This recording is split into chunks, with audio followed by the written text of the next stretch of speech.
Assalamualaikum warahmatullahi wabarakatuh. Perkenalkan, nama saya Desmita Amelia Rahayu, NIM 132, kelas 2D, Prodi PGMI UIN Raden Mas Said Surakarta. Kali ini saya akan menjelaskan tentang dua teori dalam bimbingan konseling, yaitu teori behaviorisme dan teori psikoanalisis. Yang pertama, kita membahas tentang materi teori behaviorisme. Apa sih teori behaviorisme? Teori ini adalah salah satu pendekatan di dalam psikologi pendidikan. Pendekatan tersebut meyakini bahwa anak dapat dibentuk sesuai dengan apa yang diinginkan oleh orang yang membentuknya, yaitu guru atau orang tua. Oleh sebab itu, para penganut teori behaviorisme menekankan penelitian pada perlakuan manusia yang nyata dan peristiwa yang aktual.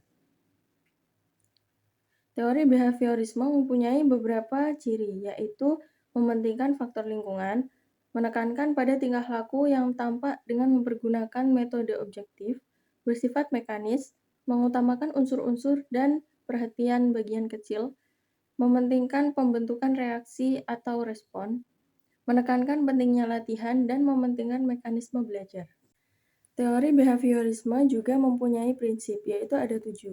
Yang pertama, stimulus dan respon. Yang kedua, reinforcement atau penguatan. Yang ketiga, penguatan positif dan negatif. Yang keempat, penguatan primer dan sekunder.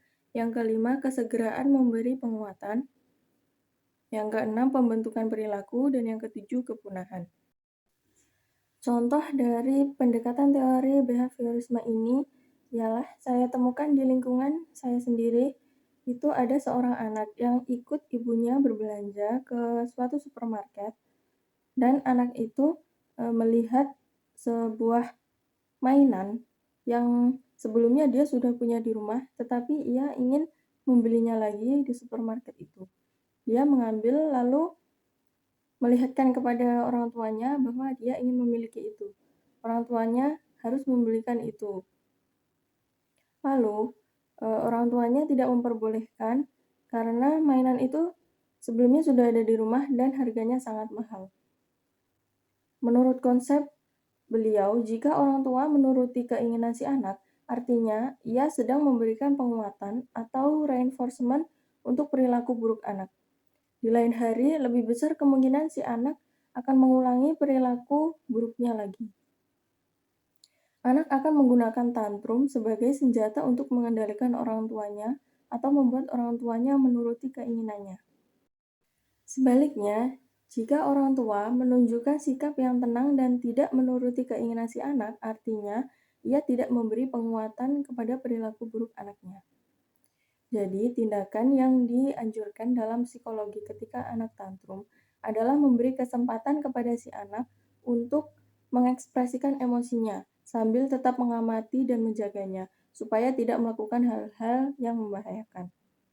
Jika anak sudah cukup tenang, barulah orang tua mengajaknya bicara, mendengarkan pendapatnya, kemudian meluruskan dan memberi penjelasan kepada si anak.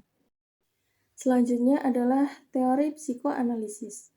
Apa sih teori psikoanalisis ini?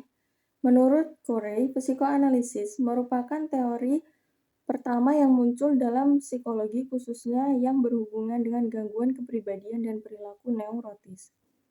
Menurut Willis, psikoanalisis meliputi 3 aspek penting, yaitu yang pertama sebagai metode penelitian proses-proses psikis, yang kedua teknik untuk mengobati gangguan-gangguan psikis, dan yang ketiga sebagai teori kepribadian. Selain itu, pendekatan teori psikoanalisis ini mempunyai kelebihan antara lain konselor bisa mengetahui masalah pada diri konseli, lalu membentuk kembali kepribadian konseli, mampu membantu konseli mengetahui masalah, dan meningkatkan kesadaran dan kontrol ego. Tetapi, pendekatan teori psikoanalisis ini juga mempunyai keterbatasan, yaitu waktu yang dibutuhkan dalam terapi terlalu panjang. Lalu diperlukan konselor yang benar-benar sudah terlatih. Pengalaman masa kecil sangat menentukan dan pandangan yang terlalu deterministik.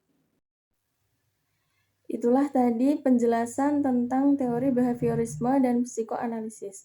Semoga apa yang saya sampaikan bisa bermanfaat bagi para pendengar.